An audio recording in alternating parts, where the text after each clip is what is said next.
I'm Jeff Luttropp, and I work for a company called T H Agri-Chemicals. We're located in Plainfield, Wisconsin, and I live near Oshkosh, Wisconsin. So our main disease that we deal with in soybeans is white mold. We're starting to see a little more SDS in the recent years, though. Our first and number one recommendation is heads up on the seed. The main reason we recommend heads up is our trial we did in 2019, where we saw a 7 bushel advantage in a treated untreated scenario, dominantly in a vegetable rotation where white mold is very prevalent. We saw canopy management in our yield response. We saw a more robust canopy, especially going into fall. That canopy held together a lot better with the heads up on it. I think we started using heads up in 2018, dominantly on soybeans, but in the recent years we've started to work on a little bit with corn as well.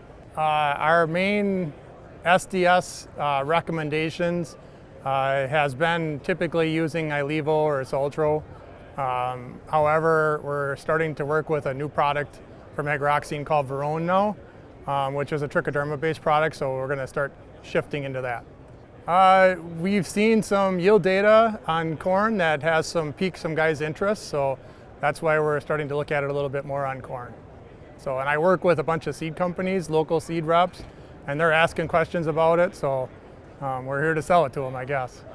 If I were to say one thing about heads up, we'd recommend putting it on every acre, just because we've seen proven results over time.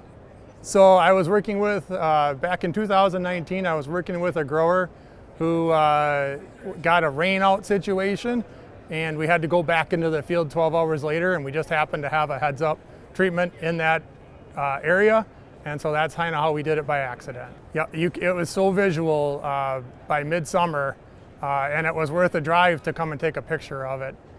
It was night and day, right to a line where we had put this extra row of seed in the ground with the heads up on it.